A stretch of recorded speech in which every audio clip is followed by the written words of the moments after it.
some type of shit over there. All right. Yeah. So, bro, this is like the first. Not saying that I'm like nothing for getting you on for the first time. This is the first time I've seen you do any kind of like long form kind of content. Like I've seen your YouTube and stuff, but no like Yeah. long form podcast. So this is gonna be pretty cool. So, what'd you train earlier? If you don't mind me asking. Oh, what I had? I had back today. What Yeah. does back look So, like for Kyrie? so preface, right? So Joe saw my YouTube video that I just put out, and he was like, "The fuck you are trading 6 days a week." So he changed my split. Yeah. So I had to like change the volume, but it was pretty much like the same thing. Five back movements, a lat Mm-hmm. bias vertical pull, Mm-hmm. an upper back row, and then a lat biased row, and Yeah. then an upper back pull down, and then I had shrugs in there, I had pullovers, and then reverse fly, and then we just got up out of there. Nice. That's a solid back day. That's a very very well rounded back day, I would say. So that's nice. Heck yeah. What you training today?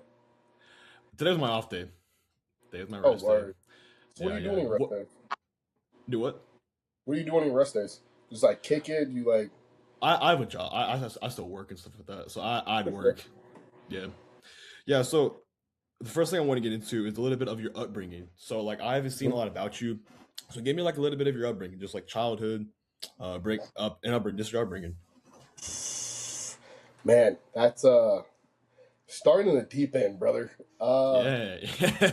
That's how I I don't start all even. these is like your upbringing and shit like that. I just don't want to. I'm gonna try to like PG-13 it, right? Okay. Yeah. Yeah, for sure. Obviously, I both my parents, the wonderful individuals, love them both to death. Hmm. Kind of estranged from both of them right now. Uh, they divorced like twice, Yeah. messy divorce. I don't even know where to start, right? 'Cause it's deep, right? So I'll just like cut to the chase. So I have two brothers, two sisters, and growing up with them, we were like our own little core, right? We were our own Yeah. little basketball team.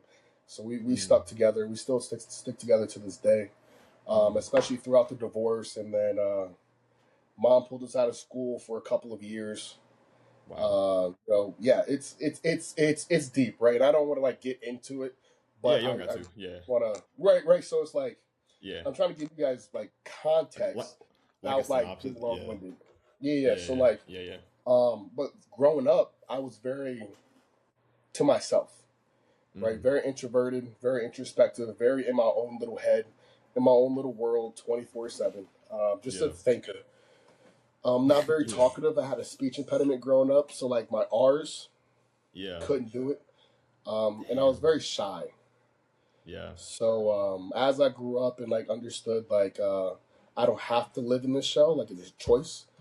Mm-hmm. Then I started coming out my shell. I'm still trying to come on my shell now, as you see with YouTube and stuff like that. Even with Yeah. podcasts, this is Yeah. still like I got to New get to in my you. groove. Yeah, Yeah. I Yeah. got to get in Yeah. my groove. Like 10 minutes down the road, we're just gonna have a simple conversation, and I'll be in Yeah. that mode. But Yeah. That's how it always yeah. Yeah. true. Yeah. Uh, but yeah, they're just a very to myself kid. Yeah. Yeah, man, that's how a lot of people like I feel like within the bodybuilding space all are kind of like to themselves and just Hmm. kind of like introverts. Like everybody kind of rolls like that, especially if you get into bodybuilding and you're in an area that's not like very popular. You're kind of like for me, for example, I live in like the middle of nowhere in Arkansas. No Hmm. one knows what bodybuilding is, so it's like I'm in my own little world. That's just kind of how I got brought up. So going from your childhood and growing up, were you in any sports like football, basketball? All of them, all of them. All of them. Very Yeah, athletic. So even from a kid, I was in football, flag football. yeah, Then yeah. obviously growing up putting on pads. So I played football, Hmm. basketball. I wrestled and I ran track. Um, Jesus. so like high school is the only thing that really mattered, right? So Yeah, freshman year, I think it was football, basketball, track. yeah. And then sophomore was football, basketball, track. No, football, basketball, wrestling, and then Mm. wrestling junior and senior because I hated team sports because like this one play, it was the last football game that I played actually. They took Mm-hmm. me out because I like jammed the hell out of my finger, right? Yeah. So the guy who replaced me dropped the ball for the game-winning touchdown. No. And I was like, I'm done. That's I'm done. Because that play was drawn up for me. that's So I'm done. crazy. I'm gonna be a wrestler. Because I was really Yeah. good. Like I was, and that's the thing with me in sports and just like bodybuilding in general, we can talk about it later, is that Mm-hmm. I was naturally gifted in it.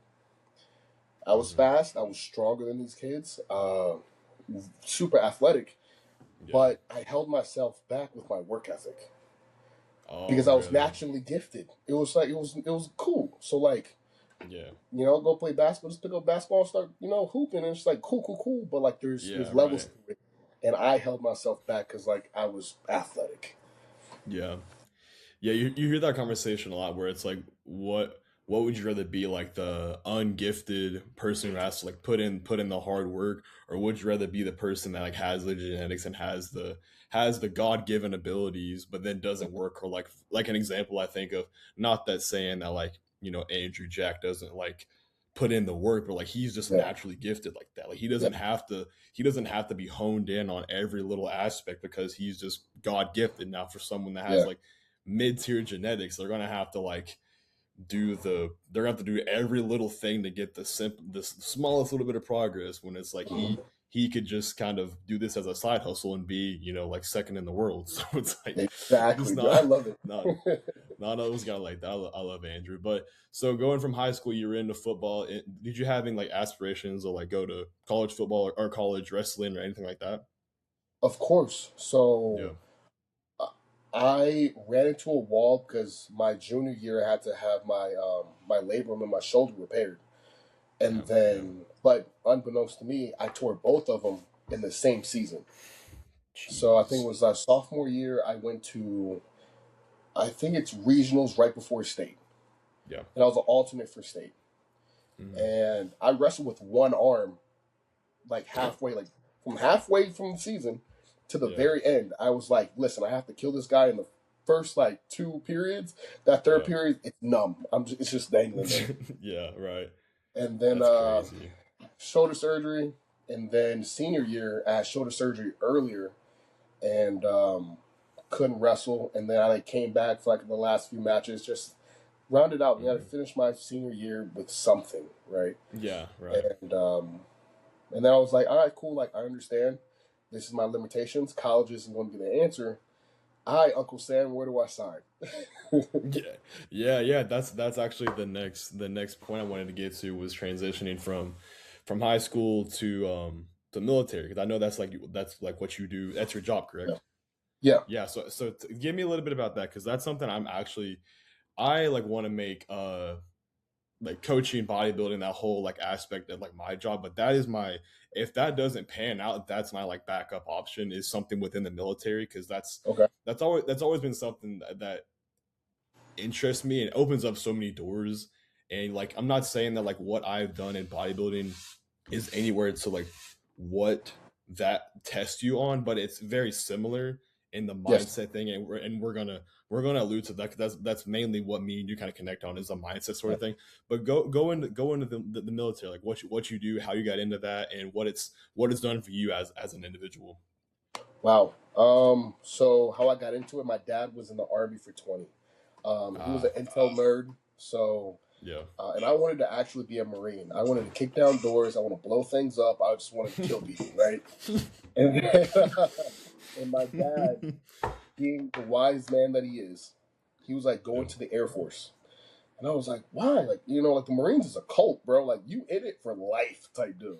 Yeah. And he was like, an E4 in the Air Force gets paid the same thing as an E4 in the Marines. But your quality of life is so much better in the Air Force. So you hear all the like the jokes like, oh, this is chair force and Yeah. stuff like that. It's like, oh, it's true. Like we I deployed once, stayed in a tent, but like typical deployments for Air Force, bro, you in dorms. You're chilling. Yeah. Mm. AC, you vibe. It's a whole vibe. Where Yeah. like the Marine, the Army, they have to set up like FOBs, so forward operating bases, in the middle of nowhere, and then they have to, lack of a better word, eat shit for a little bit.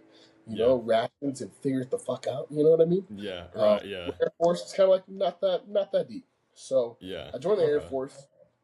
Um, I was supposed to be electronic warfare, so this was back in November, and I signed the contract, electronic warfare. I go to the MEPS office, which is basically saying like, hey, like this is like the delayed entry program, and they say, hey, cool, like we're about to ship you off.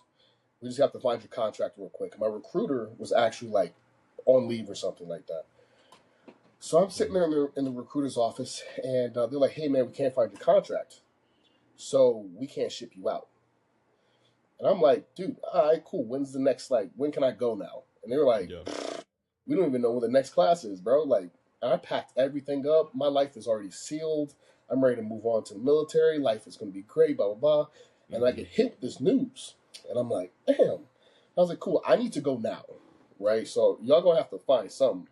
And then they Hmm. show me the video of security forces. So if anybody in the Air Force knows about security forces, it's like they accept anybody, bro. They're just military police, basically. Okay. Um, so it's a video about like jumping out of planes, ATVs, all that cool stuff, blowing things up, and I'm like, that's exactly what I wanted to do, right? Yeah. I signed the dotted line, and they were like, cool, January you're going to be dipping out. Sidebar: this is why God is so good. My then little thing with my current wife, she Hmm. texted me and she was like, we didn't get a chance to meet, and because we met on Tinder just magically, right? Yeah. Yeah. Uh, and we didn't get a chance to meet. She was like, hey, I was looking forward to meeting you, blah, blah, blah, blah, blah. Good luck in the Air Force. And I was like, I'm not actually going just yet. You want to, like, go out or, like, meet up? Hmm. So that moved on. And obviously, if I actually shipped out on that electronic warfare date, I wouldn't have gotten married to my wife, right? It wouldn't have met her. Life would have been totally different. Totally Wow. different. If I would have That's been a crazy. bodybuilder, probably not. Like, you know what I mean? Like, just looking at the timelines and stuff like that, the multiverse, whatever. Life Yeah. would have been totally different. Yeah. Um, but yeah, that's the Yeah. that's the beginning of the military of Staff Sergeant Cooper so far. Yeah, that's awesome, bro. It's like everything happens for a reason, you know. Like you Mm-hmm. didn't ship out for whatever reason, whatever the universe God had for you, and then it led to you find your wife, or not find your wife, but being able to go out with her and stuff like that. So you're still in you're still in it, obviously. But so transitioning from going from the military, when did bodybuilding come into your mind and your picture? Was this in high school? Was this a recent thing? Was it like when did bodybuilding come into your like framework in your head? Like something you wanted to Uh, do? just like anybody else, I feel like that were athletes in high school. They Hmm. loved going to the gym more than they loved going to practice. That was Yeah. me, right? So in the military. So prior to the military, I played competitive Call of Duty for a little bit. Hmm. I played it from Call of Duty Ghost all the way up until Call of Duty Infinite Warfare. So if you guys know, like that's a pretty big gap of competitive Yeah. Call of Duty, like tournaments, wagers, stuff like that. Not to nerd out, right? Yeah. Yeah. The guy kind of like scratched my competitive itch, and Hmm. joining the military, I was like, cool, I can't play Call of Duty for like 8 hours a day anymore.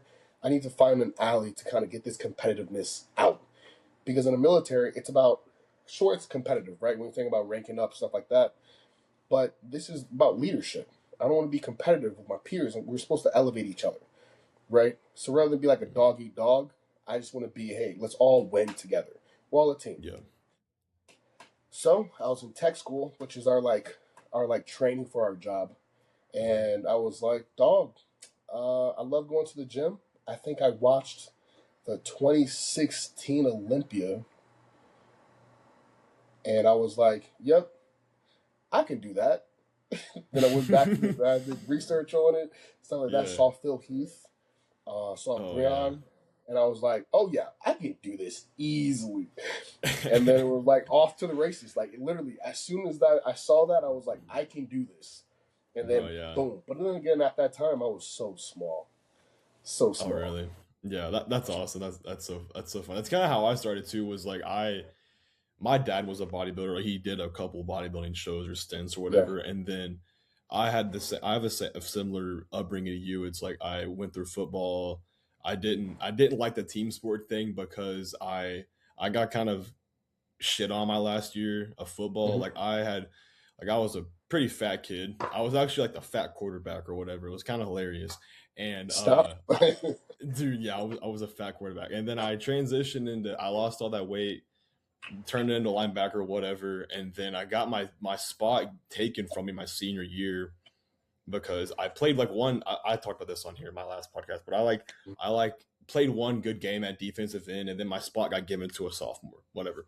And then that's kind of we kind of have like a very similar approach to how we got into bodybuilding because we wanted to do like a solo sport. Like you wanted to channel your competitiveness in a solo sport because you don't want to Yeah. like rely on others to dictate your outcome or whatever that may be. So, and then the way I got into like actually wanting to bodybuild was the training, yes. But I went to a show. I went to like I think it was some Texas show with my dad, and they were up there. I was like, I can't really imagine myself up there in a thong all oiled up, but like I think I want to do this. Like I actually kind of Yeah. want to do this, and I was like, I don't know why, but I kind of want to pursue this, and that's kind of how I got off to the races too. Was like, well, I guess I've got to channel my competitiveness once I graduate into something because like I wanted to go to college. I wanted to play college football. Like I did. I went to a couple of the camps or whatever, like the prospect camps, and then I remember I went to one prospect camp on my birthday in Texas, and Texas football is like high Totally school football different game. is basically college football, and I'm from Yeah. Arkansas, so like I went down there to that camp on my birthday and got bro, I was getting smoked every round. I was getting dusted, and I was like, all right, so football's not going to work out for me, Dad. I don't know what I'm going to do, and so that's where bodybuilding came for me. But when you got into it, did you want to be like competitive? Like, did you have like pro aspirations, or was it more of just like I just want to compete thing? Like, Oh, I just this want to was do it. like I very young, immature, 21-year-old Coop was like, listen, I'm gonna be a natural world champion 10 times. Yeah, Yeah, I was that as soon as I started, I looked at C-Bum, Breon, Steve Lorius, and I was like, I can do this in a natural league, no problem. You know what I'm saying? Like I just blah, and dude, I'm such an idiot. Like I look back and was like, just shut up, kid. that's funny. But yeah, that was the goal. I was like, I just want to win championships. Period. Yeah, Nothing else that's mattered. awesome. I didn't want to be a bodybuilder for the passion of being a bodybuilder or the love of the game. It was like, no, I just want to win. Yeah, yeah, that's awesome. Yeah, I mean, I think that's how everyone kind of starts, and then once you kind of realize, which with you, I think it's a little bit different of a story because of your genetics and your potential, in my opinion. But with most people, it's like you have to you go through that phase. I was the same way. I was like, I'm gonna be a natty for life. I'm gonna be the best natty ever. And then it's like I get down the road. It's like, you know what? I think all this is kind of BS. I think I don't think these dreams that I have are gonna come true, and then you kind of come to that Mm-hmm. realization. But with you, dude, I don't. I mean, I don't want to like blow smoke up your ass or anything, but your potential is crazy. Like me and Josh talked about this on the last podcast, and he said something like, what did he say? He said something about you going to the Olympia, and he said something about like, what did he say? He said something about you want him wanting you to prove him wrong or some shit like that. And I Hey, read, listen. I already clipped it. It's in my phone. It's a 4 minute clip. I have it in my everyday folder already, dude. It's dude, like, yeah, that's hilarious. But yeah, so with bodybuilding competitively and all that kind of stuff, I actually have a few questions on yeah. your last showing. But before we get to those questions, is how do you mentally not deal with, but kind of work with outside noise talking on your potential? Because I don't know if the people watching this know who you are, but I'm just gonna pull a couple pictures up of you all right quick. But how do you while I pull this up, how do you kind of like navigate people being like you could be an Olympian, you could be this? Because I truly think that it's not a matter of if you do achieve that, it's just a matter of when, in my opinion. So like how do you navigate that from the outside noise basically? So this past showing, that noise, like, yes, I understand. I believe it too. So this isn't something that I sit there and be like, people tell me, and I'm like, no, no. I believe that I have a physique that can be like that Brian Buchanan physique, where it's like, dude, that's like Yeah. memorable, and I feel Yeah. like I can create something like that, whether that's an Olympian worthy of physique or something like that. I could put something on stage where it's like, holy shit, what the fuck is that? Yeah. Now, with the aspect of like, yes, like he can be an Olympian, blah blah blah. I underestimated the time it will take to actually achieve said goal. Okay. Yeah. So what I did was, and this is just like peeking into my brain. This is all within the last like week or so, right? Because once again, I'm a thinker, I'm a planner, everything Yeah. is in here, right? Yeah. So my main goal was like I wanted to get out the military when my contract ends in January of 2028, right? So that means that I have to be on an Olympia stage here in 2026 to like put my name out there, and then the sponsors want to come and like, oh my god, dude, you're so amazing. Give me here you go money, bro. Like you're so cool, cool, cool. And then Yeah. I'm gonna have a dope off season in 2027, win two shows and go straight to the Olympia again, and then I'll be like top six, and then I'll be able to actually get out the military in 2028, Yeah. and then I have to sit there for a second, right? Right. And I was like, whose marching orders are you following, yours or God's? Yeah. That's beautiful. Yeah. That's Whose good. plans are you really trying to like create? And I Hmm. sat there and I'm like, dude, like I'm really trying to like force my way into this life. And Yeah. then like talking to my wife and everything like that, and just like my main goal in life, well, like purpose, I guess you could say, is just like take care of my girls, my wife and my daughter, that they're taken care of, that they have the best resources that they can have, and their life is Gucci, right? So she's a stay at home mom.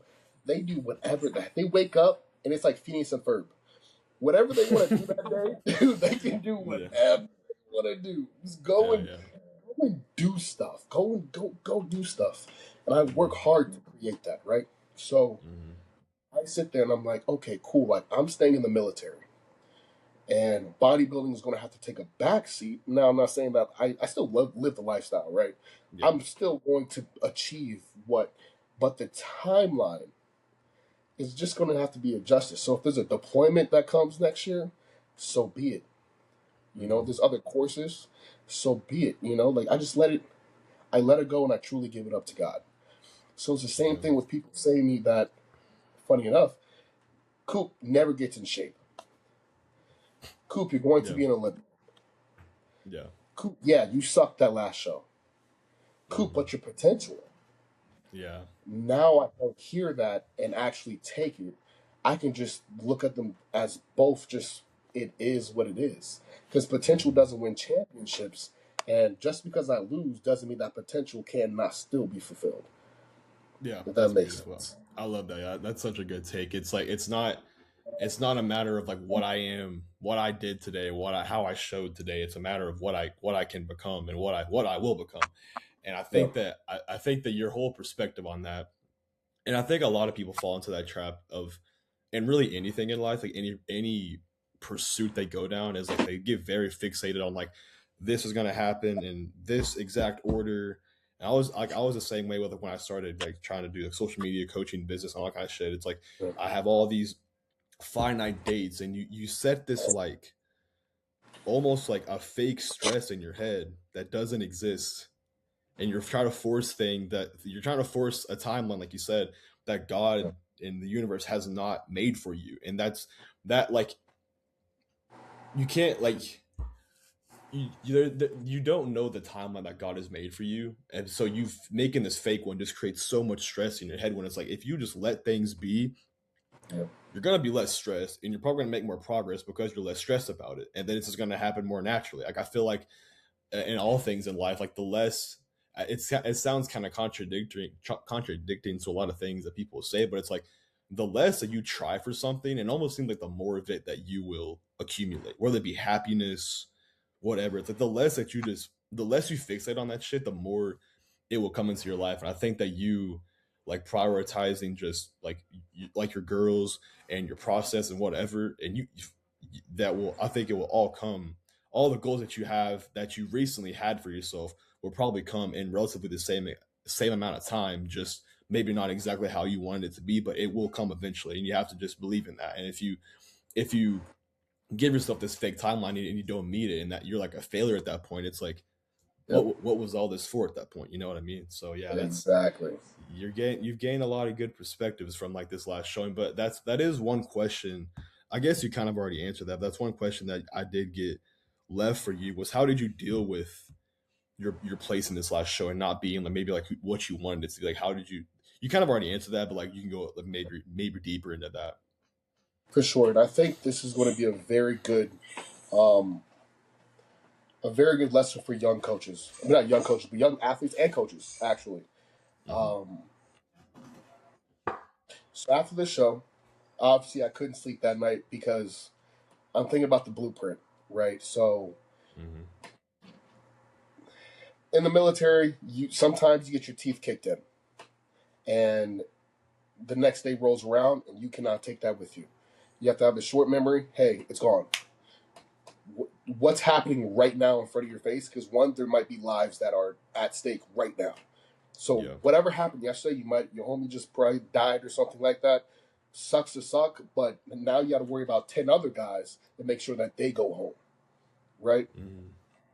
So with that mentality, I sit there and I'm like, okay, cool, done, comma, next.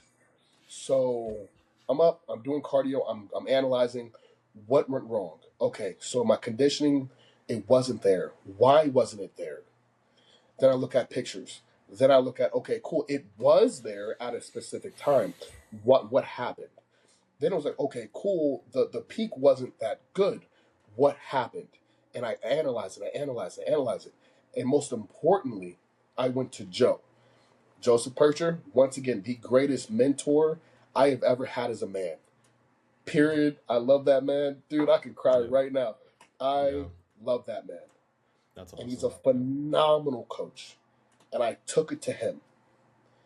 These are my findings. What do you think? And we have to work as a team because at the end of the day, we are a team.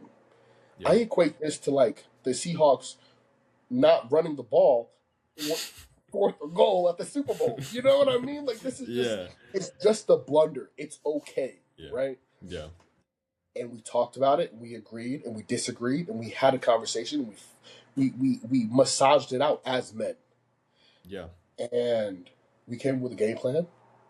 And now it's like, okay, cool. Like, how do we prevent this from happening next time? Yeah. This is it. This is it. This is this. This is it. Cool, cool, cool. Let's execute. Joe, I'm with you to Bro, the end. yeah. Yeah. That's Kyrie, like, I I'm think, with you to the end. bro, I think that we could literally end the podcast there, even though we're not, with that being the most valuable thing that a new bodybuilder and new Yes. coach can take from this is like, I think that nowadays, you have one, like, if you I think if you were anyone else, you would have been like, Joe, I'm out. Like this was horrible. I'm out, and you would have coach hopped. And I think that is such a bad reputation, and not bad reputation, but a bad habit to build. Is like, if you don't have a good showing, you don't just have that genuine conversation as a man with your coach and be like, hey, what happened, and then collab on that. And I think, Yeah. man, that's such a good, and just like that's such a good point. That And I think that a lot of guys get like, at least I've been like this with like previous coaches, is getting kind of like nervous to want to have that collaboration because you don't want to like maybe push buttons, or you don't want to like get and be the one steering the boat or whatever. But I think that having that like collaborative aspect in coaching is like huge, because like that's why I've enjoyed working. Tom, right? Tom Schuster. Yeah, yeah, yeah. Great. Yeah, Man, I love that guy. yeah, that's my coach. And so like I know that I can go to him, and if I have like a question, or like I want to like just some sort of collaborative thing, I can go to him to Yeah. be like, hey, why are we doing XYZ? What is Mhm. this, food or compound doing? And he has knowledge that I can't even fathom about having, about all that kind of stuff. So he can give that plan and give that, collaborative thing, and not make me feel like I'm like an idiot for asking or something like that. I think that's Mhm. something that a lot of coaches sometimes get like stuck in their own ways. Sometimes they're big, Yeah. they can become like dogmatic. And then like if Yes. you ask a question, like go against their, if you want to do, I don't know, XYZ cycle design, and you have a question on why we do this, they're like, no, we do this here, and it's like, no, there's no collaboration there. So I think that coach client relationship is very important. So before Joe, did you have any other coaches that you have had like a negative, or just did you have other coaches before For him, and did you sure. have any negative experiences with coaches? Yeah, so we start at the very beginning. I had only three coaches, Joe being the third. Yeah, My coach Kyle, I just met him off Instagram. I saw it in his Instagram caption, DM for coaching when I was in Japan. And I was like, yeah, man, I want to do this show. It's an OCB show. It was back in 2019. yeah. And we won. Hmm. And then I did a prep deployed. Now, I was eating tuna and grits and sriracha inside with ranch seasoning, Yeah, like four times a yeah, day. Rice yeah. Krispie treat, protein powder, and he made it work, and it was awesome. He was an absolute mastermind when it came to that. And then we won, and then we kept winning, especially at the amateur level. And then it was like time at the national level, and we just couldn't execute. We just couldn't execute. Mhm, And it was like, all right, cool. Like I need to level up a coach. And it mhm. wasn't, I don't know how to explain it in a way that doesn't sound like the, your coach is always going to be a level above you, Right. right? Always, yeah. Yeah, So Hani, was up there, Joe's right yeah. here, and then like let's say me as like a local guy just doing some like one or two competitors a year type deal right here. I Hmm. have no experience at the national level, therefore one of my clients is going to have to level up to go find a national level coach. Does that make sense? Hmm. Yeah, that makes sense. So I was like, all right, cool. After Universe, I actually, funny enough, I hit up John Jewett to be my coach. Hmm. And he was getting ready for an overseas show. I forgot, I think it was Romania or something like that. And he was like, hey man, like, no, but you can have one of my guys, Joe Percher. So Joe Yeah, hits me up. This is yeah, back in 2022. And he was like, yo man, great potential, stuff like that. yeah. John sent me your way. We can hop on a console call. And at that time, I just had a newborn. I just got my ass kicked at nationals. I'm sitting there. I Yeah. was very destructive in that prep, dude. Like, I was not mature in bodybuilding. I was like, I don't even Hmm. think I'm gonna do this anymore. And then I had Dino Estrada, which is we once again we won a lot. We won two pro Hmm. cards. We won two overalls in a matter of like 4 months, Hmm. and we got fourth place at Texas State. Once again, I would say a good coach. Now, did he have questionable practices? Of course, Yo, what is up, beautiful human who is watching the podcast? First of all, I want to thank you so much for taking the time out of your day to watch the podcast, listen to the podcast. It means more to me than you guys know. But I recently checked my YouTube analytics, and 89% of you guys that are watching are not subscribed. So if you could do me one little favor, take some time out of your day and please hit that subscribe button, hit the like button, hit the bell, do all those cool things, and that will mean more to me than you guys know and will help me build this channel so I can bring on greater guests, keep giving you guys information and all that good stuff as well. Second thing is, this channel is not sponsored, so I do not make money from these videos, but one way that you can support me is by using my affiliate codes. Right now I've got 3 affiliate codes. One is going to be with Nutrix Supplements. I've used all their products for about 2 or 3 years now. Their protein is very good. They have a vast variety of EAA flavors and all that kind of stuff as well. I have a code with Biomix Labs. This is my little bottle of SLU for all your peptide needs. It'll be code Maddox over there, just like my name, MADDOX. And then I have another sponsor now with Flavor Gang. Flavor Gang has some of the craziest flavors when it comes to like cream of rice flavors, when it comes to 0-calorie sauces. It is some of the craziest tasting things. It tastes like you are cheating on your diet all the time, which is crazy. So that'll be code Maddox over there, just like my name, MADDOX. And if you guys can please use my codes over there to support me in my journey of whatever this is, that would mean more to me than you guys know. But with all that being said, let's get back to the podcast. was he the perfect coach? No, but I will not sit Yeah, here and bash him when I did have results with him, right? yeah, right. And it's one of those things where it's just like, whenever I came to him as, hey, backstage, bro, like at San Antonio, I was like, dude, we missed, Hmm. and he told me, well, I did the best of what I had. And I was like, what?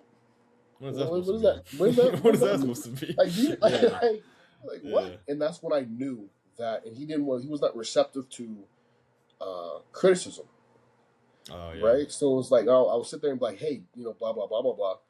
Nah, don't worry about it, man. Blah blah blah blah blah blah blah. And I'm like, all right, cool. Like, we cannot work together. yeah, And then Joe, once again, it's like the perfect match. We yeah, communicate well. We're both very blunt and straight to the point, and we are very like we do not avoid confrontation. It's just straight to the point. Boom. This is what I yeah, think. You're wrong. Well, you're wrong, and then we go yeah. from there. That's funny. So you got safer used Joe and you got new Joe. You got both Joes. No, so like I Oh, didn't get coached by early Joe. I was oh, like, okay. nah, man. Like I'll think about it. I got to figure out my life.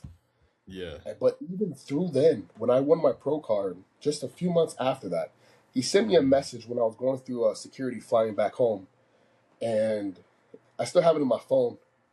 He was Mm-hmm. like, "Listen, man, now that the dust is like settled, you're now a pro. Therefore, like conduct yourself as a pro. Continue to hold yourself at that standard and be who you are." And I looked at my wife and I'm like, "This is gonna be my OG, dude." That's And deep. Yeah, that's awesome. sure enough, a few years later, That's so cool. That's so cool that y'all had that first time connection. That's me and Tom have like a similar, not near as like long of a thing as like that, but he was like my like a little bit of like a business mentor for me like last year. mm-hmm. And then I just kind of kept up with him since. And I'm like, I really fuck with this guy. Some of the advice he would give me just for like life and stuff like that, I was like, Yeah. I think he'd be a really good coach too. Like I see what he's doing. I see he's getting results. And I was like, I'm gonna hit him up. And then we talked about it and I started working with him from there. So yeah, it's like everything, like I said, like we said at the beginning of this, like everything happens for a reason, man. So you Yeah. said you do a little bit of coaching yourself. No, no, no, no, no, no. I Oh, used no, no, to. no. Yeah, I No, used no, to. no, no, no, Yeah, no. yeah, yeah.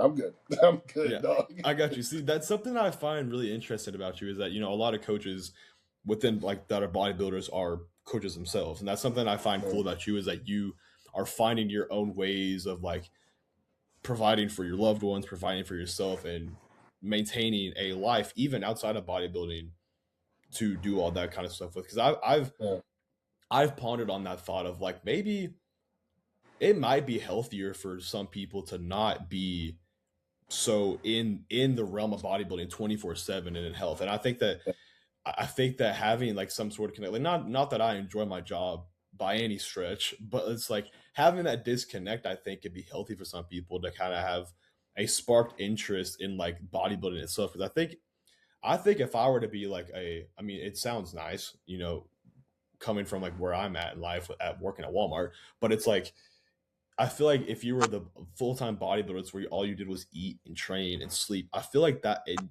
played video games. I feel like that would get very like you would feel yeah, very like you're not serving, whether it be you're serving your community or serving someone outside of yourself. And yeah.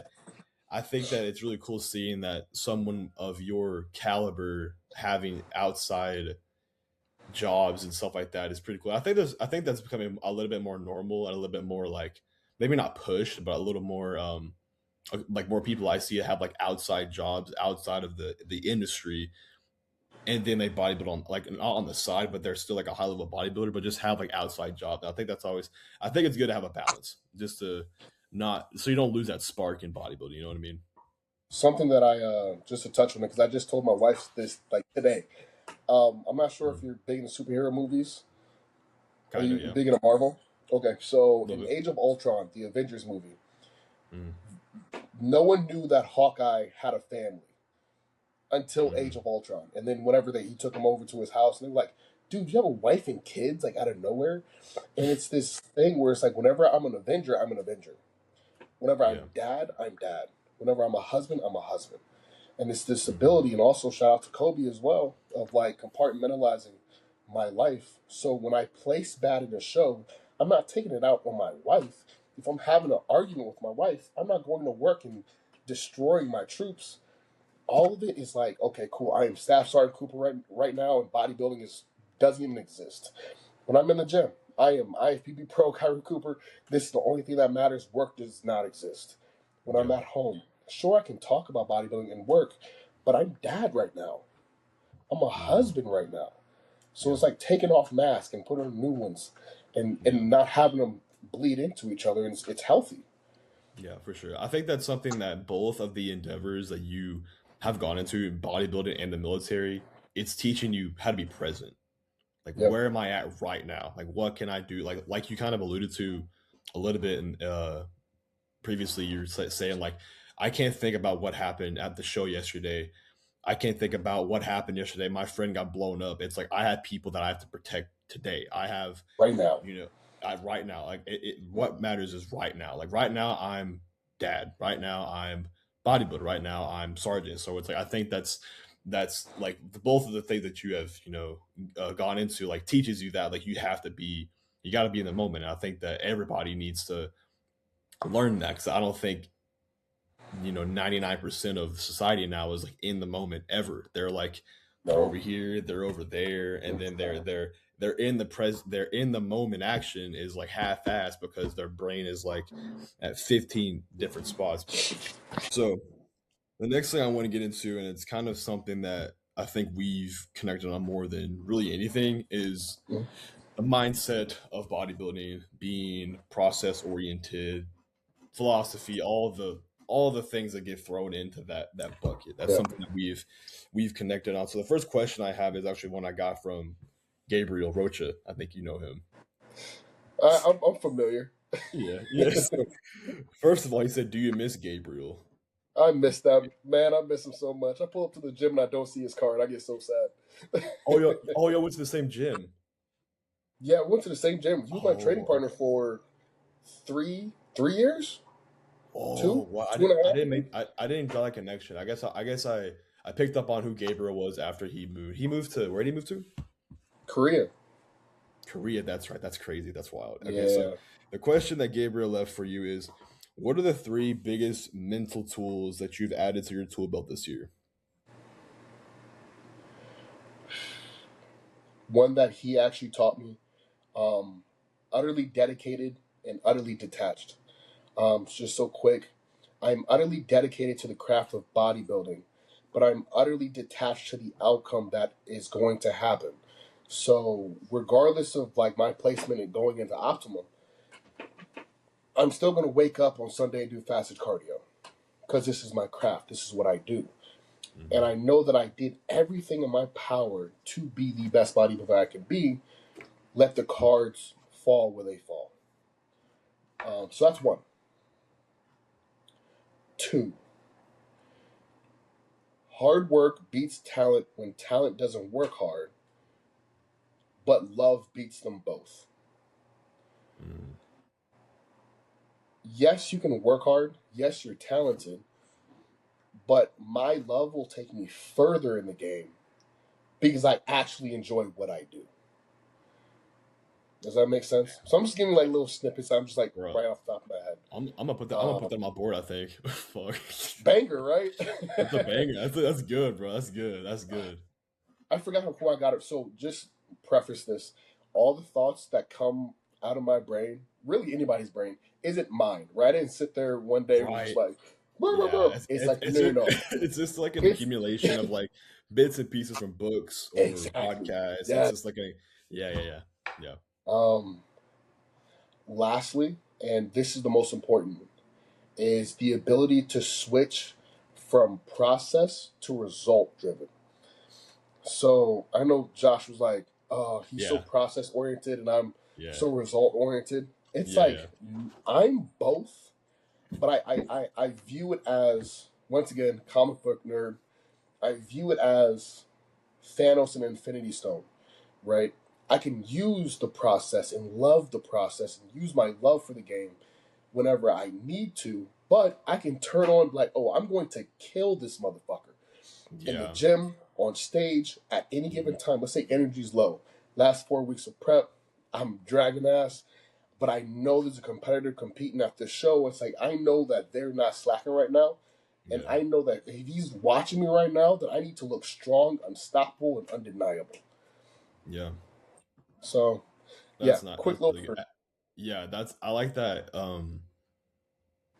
you made like the distinction of like you need to be able to, it's like for like 95, I'd say like maybe 90% of the time you need to be this like process oriented, because that's like what Yeah. you're gonna that's the kind of headspace you need to be in for to be in it for the long run, and that kind of connects to the Hmm. loving this thing, also connects to being in this for the long game, for the long term, whatever, because bodybuilding is like a marathon, not a sprint, whatever. But then being Yeah. able to like switch it on and being like in the gym for a top set, or being, like you said, in those last 4 weeks, like I know someone's out there and I'm gonna kill that fucker. Like you need to Hmm. have both switches. I don't think, I think something that is missing from a lot of people that get into bodybuilding is they've this is the first like endeavor of that they have ever been in. Like no sport background, no other background besides that. So they don't have that like switch. And Yeah. so it's all like for the outcome. It's all for the likes, mainly is what it's for now. Like it's for the likes, it's for the follows, it's for the clout, it's for the whatever. And they don't Hmm. have that switch of like in football, like if you're like I'm on the D line, right? My whole senior Yeah. year, I'm on the D line. I'm Uh-huh. across a dude who's I was 185 pounds. I'm across a dude who's 120 pounds bigger than me. It's like if Hmm. I don't channel something in my head, like I've got to take this fucker's knee out and kill him or Yep. something, Yep. I'm gonna get pancaked. Which in reality, I did get pancaked my whole year. But it's like at linebacker, if I'm like if I'm I was like I was like the hybrid. So it's like if this quarterback looks that way to whatever, I'm gonna kill him.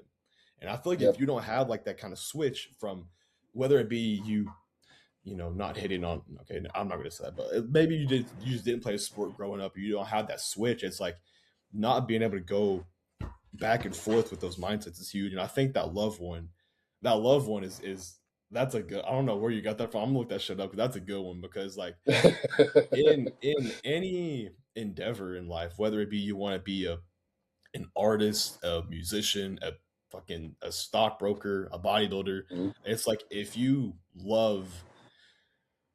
want to be a stockbroker, if you don't love cranking up your computer and looking at the stocks and learning about the new companies and all this other crap. And if you're a musician, you don't love, or if you're what's a good example, like a guitarist, if you don't love the smell of your guitar case and the stringing of the Yeah. whatever, I don't know how guitars, I don't know how that works, but like, and that's the same thing applies to bodybuilding. If you don't love, like Yeah. I've that's something that I've talked about here 1,000 times, and everybody watching this is probably like, shut the fuck up, we get it. But it's like, if you don't love like the getting up and doing your cardio, taking your supplements, pinning your gear, even though they can be a pain in the ass, taking your blood pressure, taking all this other kind of shit. If you don't love everything that goes into it, the talent, the hard work will that the hard work isn't always going to be there, because like I mean you should always work hard, but like your motivations always could like subside or whatever. And Yeah. not everyone has like the God given talent, but if you have that love and you have those things that all come together, that's it's like you have like resonance, I think is the word I'm looking for. It all it's like comes Yeah. together. And if you don't, this with anything in life, if you don't have that love for whatever it is, it's you're just not gonna last. And like I think that's something huge. Have you ever read Inner Excellence? No. You need to read that. I have it right. Where's Let it me at? see. Who's the by? uh Jim Murphy, this one. Okay, give me a nice little synopsis real quick. So it's a there's so many different topics within it, but like one of the big things and one of the big pillars that he hits on in this book is everything is always needs yeah, everything that you do should always come back to like love and giving back to others. Hmm. Like that's like a huge like idea for all of this. It's like a bunch of different like mini chapters, and each one has like a Yeah. different self-help aspect to it. But that's Hmm. what I find is so good about leading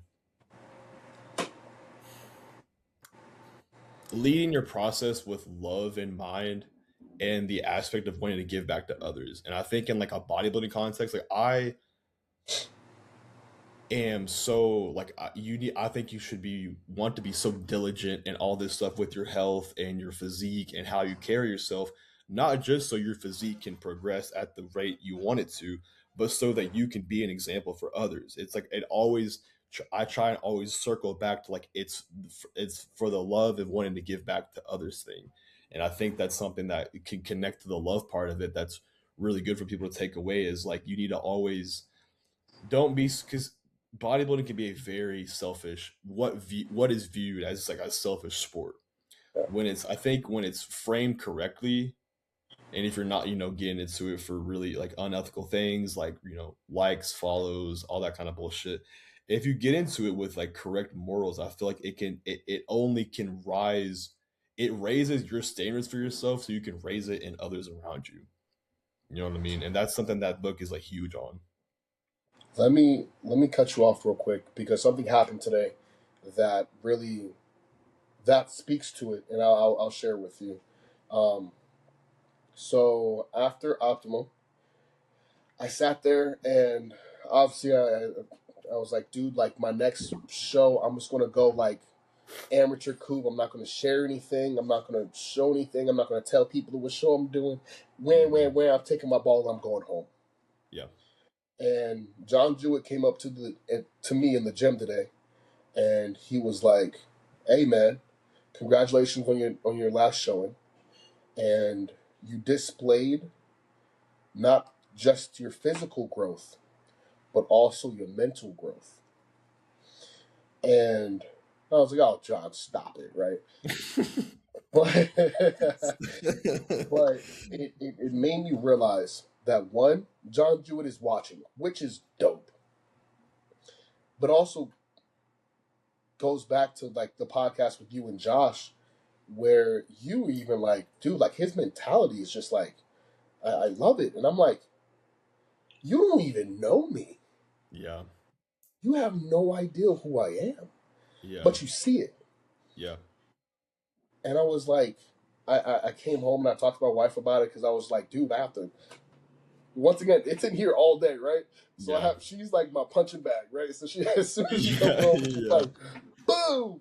And I Yeah. was like, yo, like this bodybuilding thing is bigger than me now. Yeah. People actually like, people listen to me for some god awful reason. Why Yeah. me? They Yeah. understand they can take things from me. So I don't have the ability to go in my little shell that I'm so comfortable in that I've Mhm. been in as a kid. Yeah. I am robbing other young men, young ladies, old ladies, some Yeah. MILFs out there Yeah. of Yeah. just some nuggets Yeah. that I've learned because like the most of the things that I post on Instagram, my captions isn't to point out other people's flaws, it's to show you that I went down this road and it didn't work. Yeah. You know? Yeah. So I'm telling you, that's bro. Like, very I I feel like I've known you for a long time, and we've never spoke. Like, that's something that I think not a lot of people can achieve on social media, and I think that your kind of personality needs to be way more out there, and like your perspective on bodybuilding and life is something that every young person getting into this I think needs, and that's why I'm trying to push that message. And it's like, because every young kid getting into this, it seems like it's like I don't know. I've recently tried to like I've gotten some like business like coaching to like a mentorship I'm in, and they're like, so you need to like do like reaction content, so you need to go find stuff to react to. I'm like, okay, I'll try. right. Dude, I go and try and find like the like people my age making like constant content on like the new way to do shit, and I'm like, I can't like it drives me fucking crazy trying to like find content to react to because I just get pissed off. I get mad. I'm like, Yeah. Yeah. whether it be the science-based thing, whether it be you're just getting into this for you like likes or whatever, and it's Yeah. like, dude, I don't think there's very like there's a kid I'm friends with named Aiden Mayberry. If you're watching this, Aiden, shout out to you. He just recently did an Oklahoma show, looked fucking crazy. He has so much potential. Seeing a kid like him, he's like I think he's 18, 19. Seeing Mhm. kids like guys like that at this age, you getting into it for the right reasons is so cool to see. And I think it's becoming more rare because like before bodybuilding became like quote unquote mainstream, if you got into this, you were kind of like the outcast Yeah. or whatever. You're, Mhm. you're kind of weird. And like even now for me, like I said, I live in Mena, Arkansas, and it's like if anyone in the gym at my gym's like a it's basically a senior citizen center. It's Yeah. basically a place for old people, basically. Yeah. And it's like if you're training any sort of relatively hard, you're looked at as like the outcast. And it's like now it's like guys my age are getting into it, and they're like, I think Joe has mentioned this on a podcast. They're cosplaying bodybuilding. Yeah. They just like I don't know, and it's just like seeing kids or not kids. I don't know. I keep saying kids. Seeing guys my age get into this for the right reasons, like me, like that Aiden kid. There's one guy that's recently doing a new podcast. I can't remember what his name is, but just seeing people get into it for the right reasons is cool, and that's why I think trying to teach them like that perspective is huge because like I just don't think that message is getting like pushed enough, and that's something that like alluding back to why I think people like you need to get out there more and post yourself is because like, bro, I feel like I know you and we've never even talked. You know what I mean? Yeah. And I feel like being able to connect with someone like that, the words that you say will hold a lot more value to them than someone who has a bunch of like 10 times the followers saying the exact same thing, if that makes sense. Like if like I don't know, like the Trend Twins were start trying to post about like being like philosophical and process oriented, I feel like people would be like, "What are you Man, talking like, about?" that's no, bro. Yeah, Yeah. or Yeah. someone that's like of huge like fame or whatever, but someone that you like you and this your personality.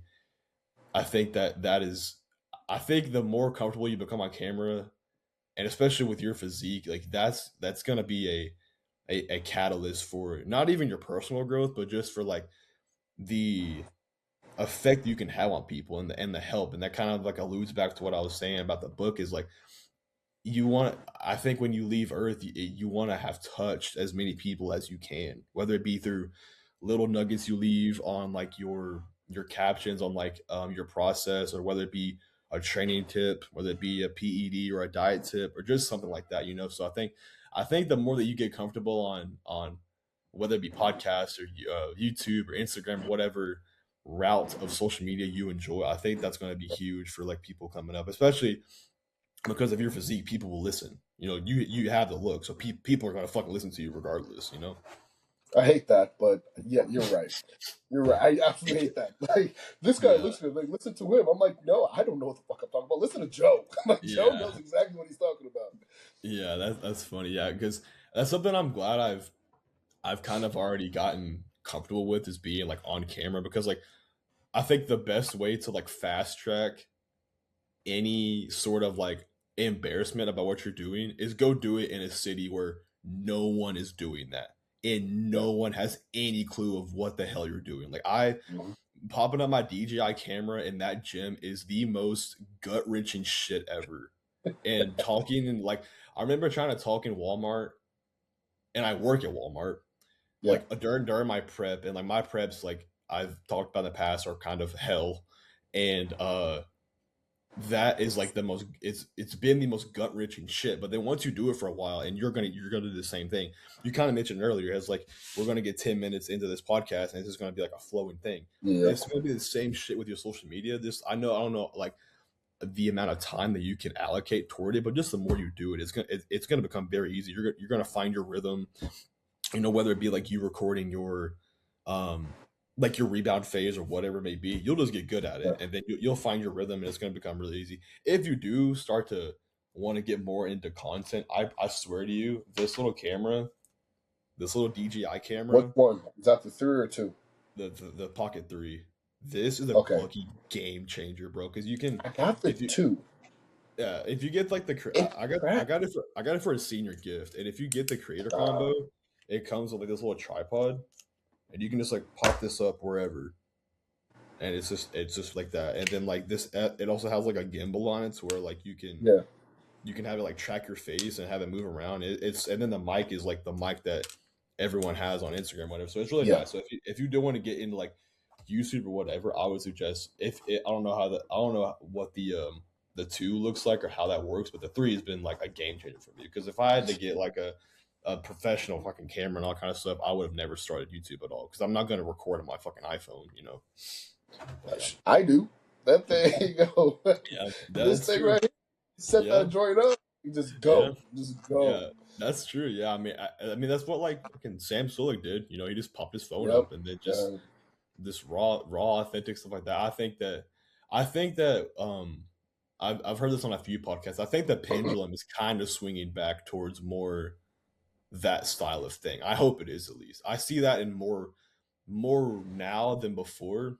Not near as much as I think it should be, but more of like the more raw, authentic thing. I think people like not everyone's going to be a Sam Sloak to where you can only post, yeah, raw, authentic stuff and like blow up. You need to have like some kind of like clickbaity stuff and a combination of that, which I fucking hate making that kind of shit. It's so annoying.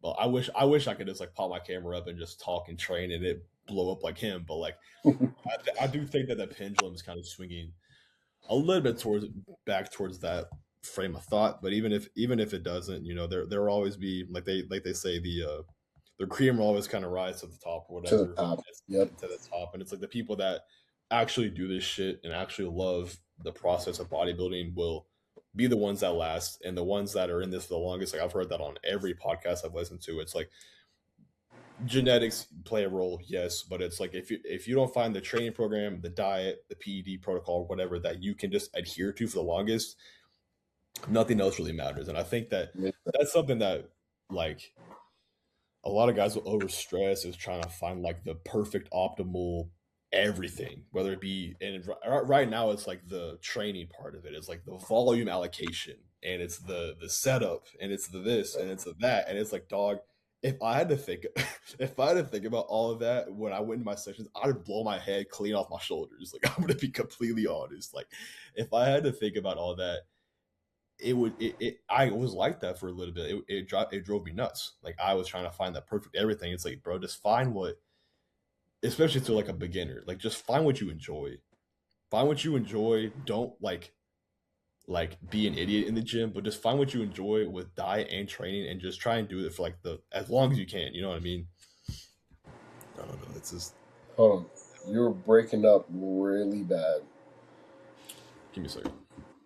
All right, you're good. Good now? I think we're caught up. Yeah, we're caught up. All right, sweet. Yeah. So where do we want to get from here? I got a couple questions. So with bodybuilding and like competitive stuff, do you keep up with like the bodybuilding shows and like who's competing and shit? Yeah, for the most part. So if they like bodybuilders without borders post something, then I'm Yeah. like, I check it out a little bit. What are your thoughts on some recent showings from people or recent announcements of shows with like Nick doing Tampa with who else is With doing Joe, Tampa? Nick, Joe, Joe, Kennedy. Kenneth. Yeah. Oh yeah, Kennedy. So it's going to be interesting, right? And especially in that window where it's so close to the Olympia, Mm-hmm. where somebody's not going to the Olympia, Right, right? because there's so many guys that haven't qualified yet. I was just thinking about that, Uh which huh. I know. Like you mentioned, John Jewett, and I'm in the J3U thingy, like the forums, and I know like what Yeah. show he may have already talked about it. I know what show he's doing, so like he's one that I've already marked off my list of like isn't going to compete at this year's Olympia. But Yeah. there are just guys that like I'm like everyone's doing like what they're calling like murderers row or whatever, and it's Yep. like Yep. who's not going to be there because I on the last pod I couldn't find a second going away from what I was just talking about. Quick shout out to Quentin. I'm so glad that he fucking Shout out to qualified, bro. Q, man. You did Shout it. out That boy Q. done did it. I've been wanting him to get his flowers for so long because of he's like a really cool like person. Like he's not just like Yeah. he doesn't just have the genetics. He's like a really cool guy. Like all the podcasts he's been on, he seems like a really cool dude. But I couldn't He's a very last pod. genuine guy. Yeah. That's what I'm talking about. Like he's been on like Beatty's podcast a couple times, and he was on like the Canadian Beef podcast, and just like who he is as a person seems really cool. But I couldn't find a list last time of the people that have qualified because I wanted to look at it and like compare, like think of like big names who haven't qualified yet. But like off the top, hey, are you tired of falling in the same cycle of always falling off your diet, hating how you look, and never making any progress with your physique? Well, brother, that ends today. Down in the description below will be the link to my website with my one-on-one coaching as well. With the one-on-one coaching, it's no AI bullshit. It's personalized plans to fit your approach for your goals, for whatever that may be. Whether that be building muscle, losing fat, getting to stage, whatever it is, I'm here to help you. If you've been stuck in the same loop for the past 2 years, haven't made any progress in the gym, your sex life sucks, your libido's off, your hormones are off, I am here to guide you to the perfect approach for you. If that sounds like something that interests you, hit the link in the description and let's get to work. Off my head, Jordan Hutchinson would probably qualify at Italy. He's Yeah. a big one. Who else is a big name that hasn't qualified yet? I guess Uh, Joe. I guess Joe. yeah, Nick. Justin Shire, if he decides to jump into a show this year. Yeah. Um, Someone has got to who else? have a post about this, dude, because this pissed me off last time because Ron went and did something, and I couldn't find the list of people who qualified for like the life of me, and it pissed me off so bad. So I'm gonna find this time. I'm gonna look up every single fucking bodybuilding page I can. We're gonna find this list. No, if you Shit. actually go to the All right, IFBB so Pro some of these bodybuilding website, pages so it's post so much. ifbbpro.com, and they Yeah. have the actual like qualified athletes list already, I believe. Okay, I'm gonna stop sharing my screen because I don't know what's gonna pop up if I look it up. IFBB Let me see. Pro. Olympia qualified athletes. Yeah, Mr. Olympia. Yep. Qualified athletes. Oh shit. Okay, this would have solved so much shit last time. Jesus Christ. Okay, so this page. All right, cool. So we got Sergey, which he'll be cool to see because he kind of blew up in popularity this last year with all the Oh, the GH stories and the math yeah, videos and all that shit. So we got Derek, obviously, yeah, Hottie, Andrew Jack, Crizzo, yeah. Tonio Martin, Presti, Clarita. I mean, yeah, I guess. Damian Cuffle. Didn't know he Not qualified. familiar with them. Yeah, he's. I don't know. Okay, I'll look at him later.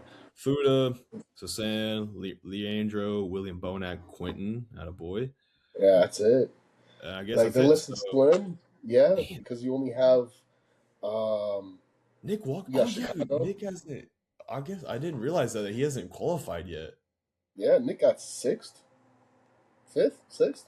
Yeah, I guess I'm still thinking about last year's like New York and Mm-hmm. Pittsburgh shit. Wow. Okay, so Yep. damn. Okay, so Nick, Joe, Jordan Hutchinson will Jordan. qualify at Italy, and then we have Impro this weekend, which will be Beirut. I think Beirut, Bonac, and Sasan. I believe is the lineup if I'm not mistaken. Let me go find it real Man, quick. Sass always comes in crispy. That Yeah, is like, dude.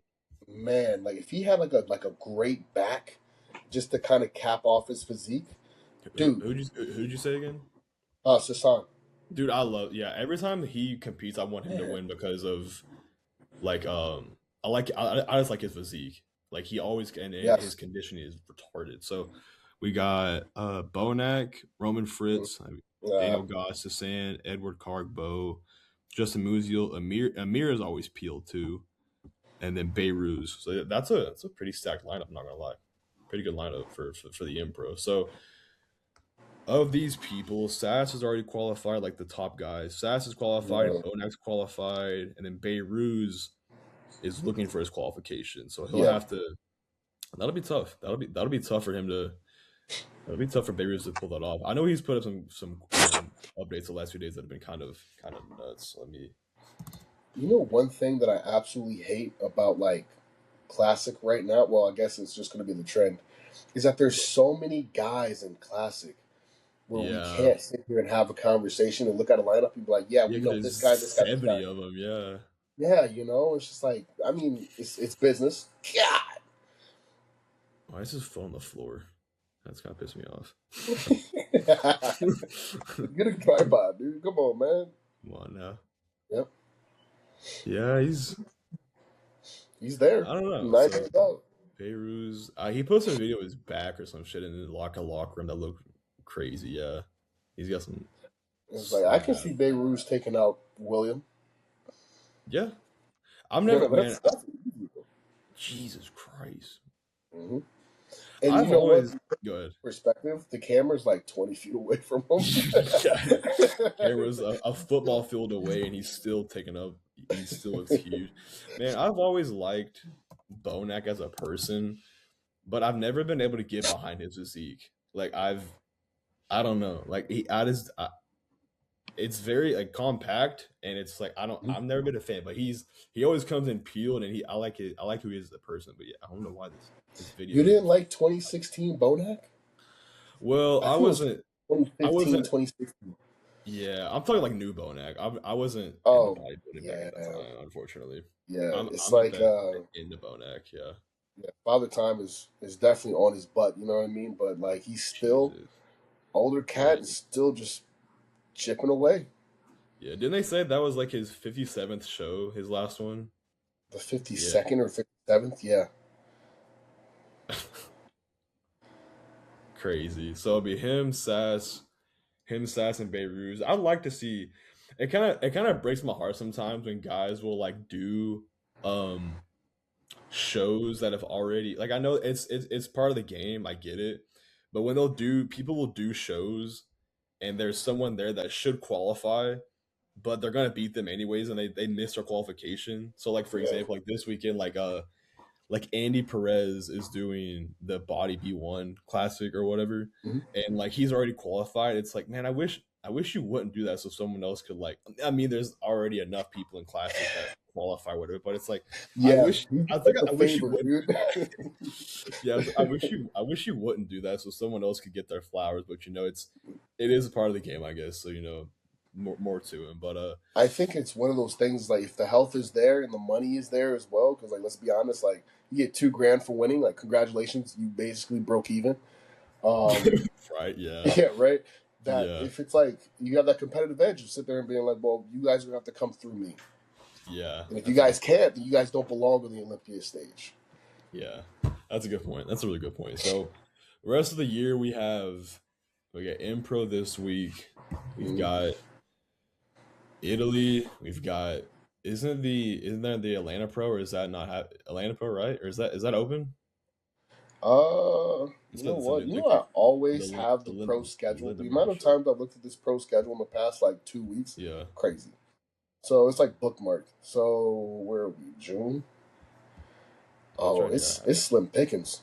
So yes, the Linda Murray Pro is going to be Okay, there it is. Yeah, yeah. So you got Tampa, Chicago, the China Pro, the China Pro.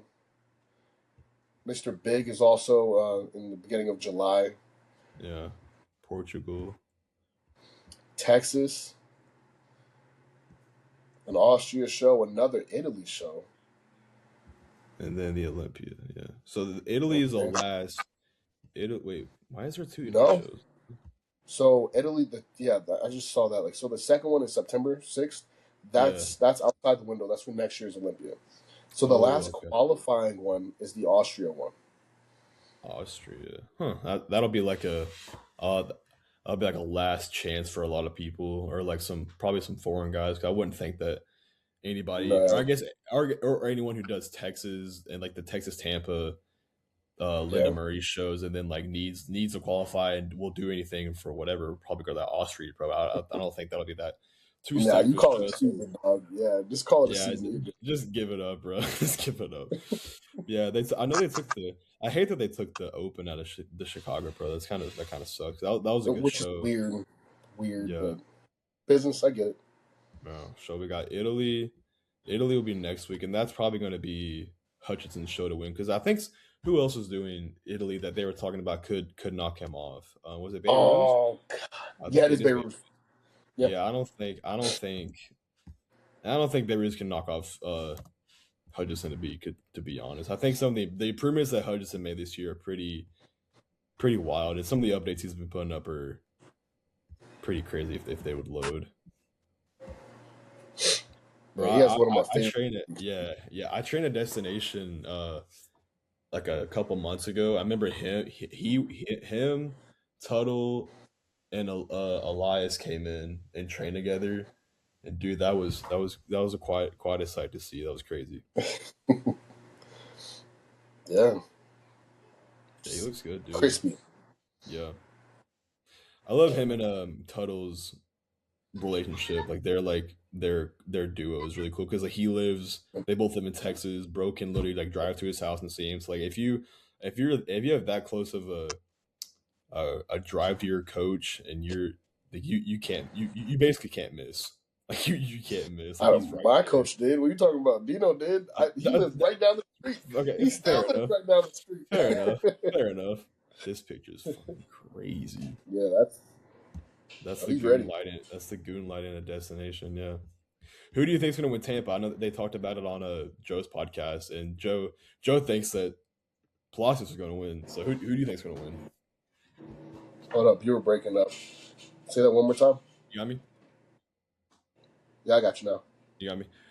Who do you think's going to win Tampa? Because they were talking about it on Joe's podcast, and Joe's like, I'm gonna put a bet on Palacios, but I think Right. Tom made a really good point on how Nick already looks like he's 2 weeks out, and Yeah, Palacios at still this looks same like rate. he's yeah. They still like I'll pull that back up. They look like they're way on different timelines, but they're Yeah. at the same time. So I like Tom's point on that. Let me pull them up. All What do you right. think? So I got Nick right. So that's an easy Yeah, win for me for Nick, yeah, just because I think Joe just posted a physique update, and from the side, like yes, he has a better chest than Nick, but like he ain't that side leg on Nick is nasty, and then back double and back lat spread. I'm giving it to Nick as a total package, not Nick's just total, yeah, not just the back, but Nick's adductors and the whole yes, back is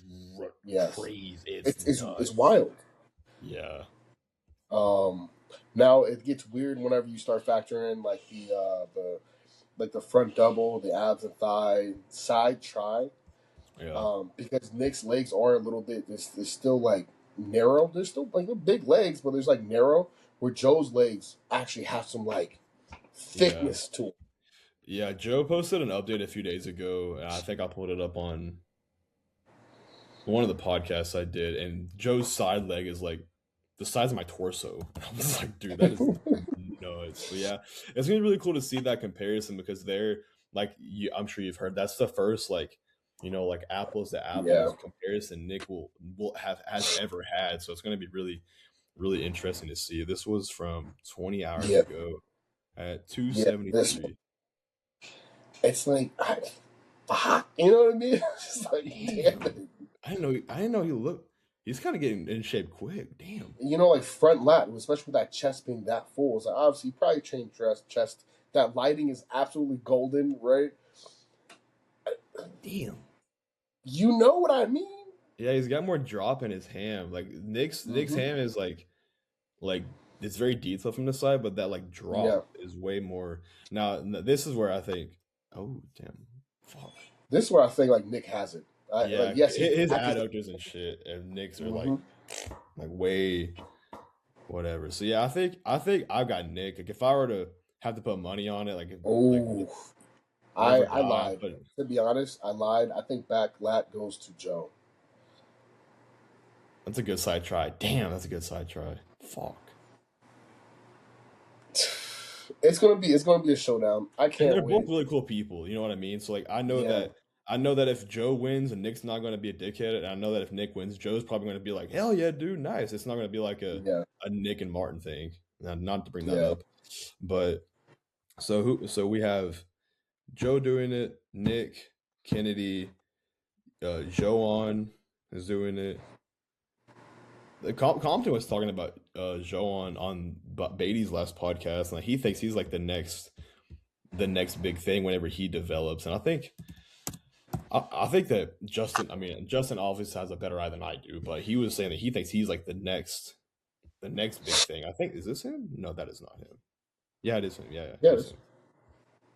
And they pulled this side by side up, and I was like, that's he looks pretty good next to Samson. I'm not gonna lie. Which this wasn't the best Samson. This was like a if I'm Yeah. not if Coming I'm not out the mistaken, Olympia, still stringy yeah. Samson.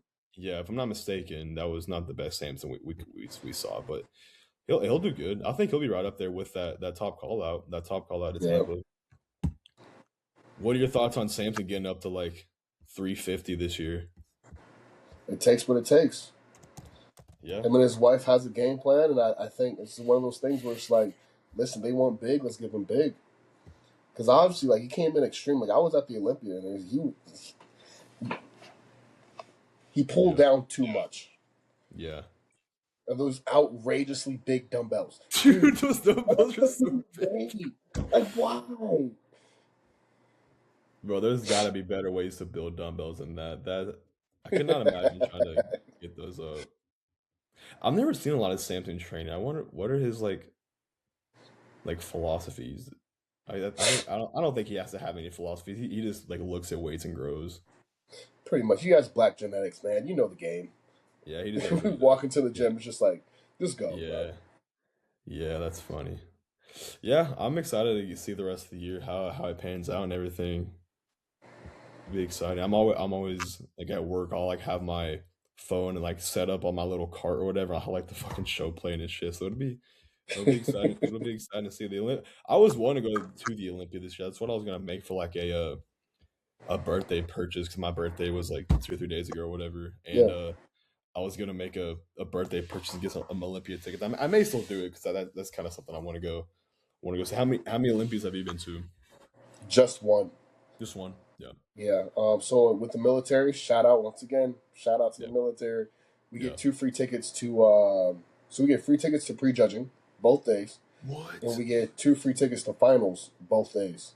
That's Now these fire. tickets aren't VIP tickets. Yeah. You sit up there, right? Yeah. However, Right. to be in the arena and just like looking at them, and I took pictures, and I was like envision like being there.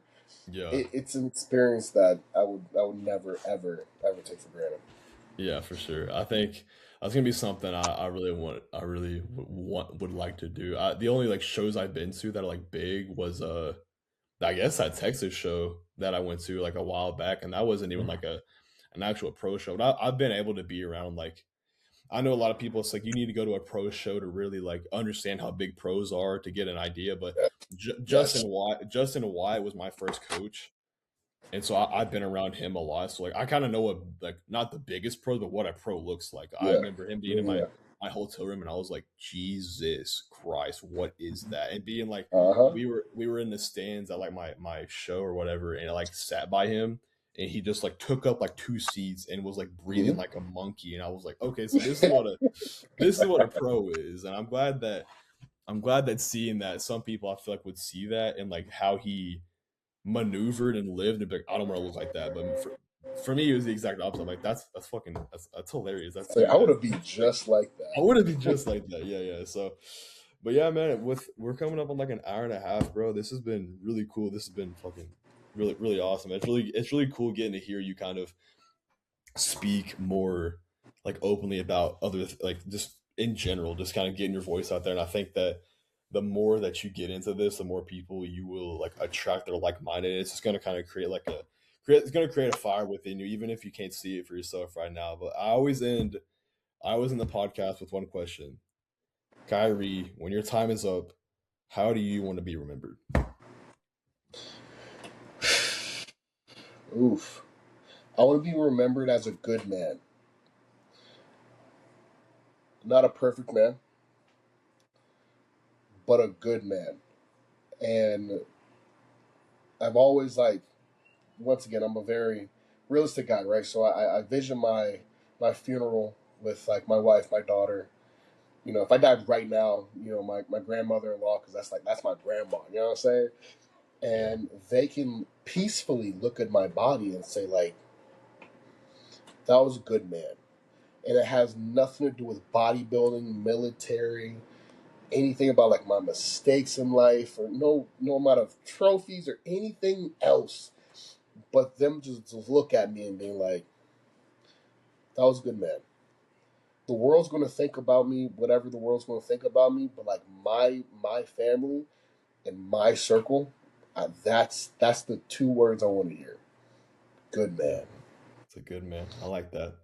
I think that I think something that is bad about like society now is that people want to be the good man to people that don't really care about them. You know what I mean? And like I like how you framed it. Like if my wife, if my grandmother-in-law, if my baby girl doesn't, they think I'm a good man. That's all that matters. That is all Yeah. that matters. I love that, bro. But man, I appreciate you taking the time today. This has been awesome. This has been really cool. I knew today at work I was like, bro, this pod's gonna be so like easy flowing Yeah. and like whatever. So yeah, I'm really glad that you came on, bro. And anytime that you want to like talk, actually, one question I wanted to ask you before we get off here: Yeah. what books have you, or are you into reading or anything like that? Like reading like books, kind of. Dude, I have an entire. I'm not a reader. I'm a Audible guy. Yeah, yeah, yeah. So what are some like pillar books for you as far as like maybe self help or just like mental performance or whatever that you have gotten into? I know you got a few you like. Of course, right? So, Yeah, number one, Relentless by Tim Grover.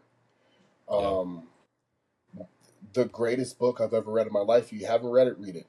Winning by Tim Grover. Extreme Okay, Ownership, Jocko Willing.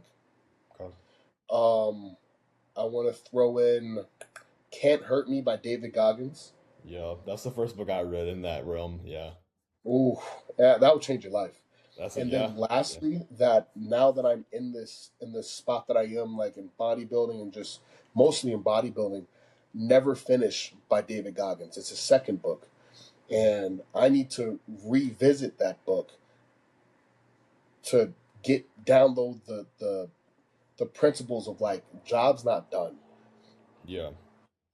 So That's how it is with everything. I feel like is like you have to like whether it be coursework or books, you have to like read it, you get it, and mhm. then you gotta go back to it. You're like, oh, that makes sense now. So yeah, I'll look into those, man. But I wanted to hit you with that question before we got off here. But yeah, man, I'm gonna wrap this up here, dude. This has been fucking awesome. I'm gonna get this, downloaded and edited up tonight, and probably get it up by tomorrow or Friday, and I'll shoot you a link, and this will be awesome, man. I really appreciate you taking the time, bro. But anytime, bro, you just I'm a text message away, bro. Bet. Thank you, man. I'll shoot you the link when it's up and live. God bless you, bro. Have a good one. All right. Take care of you, dog. See you. See you. Later.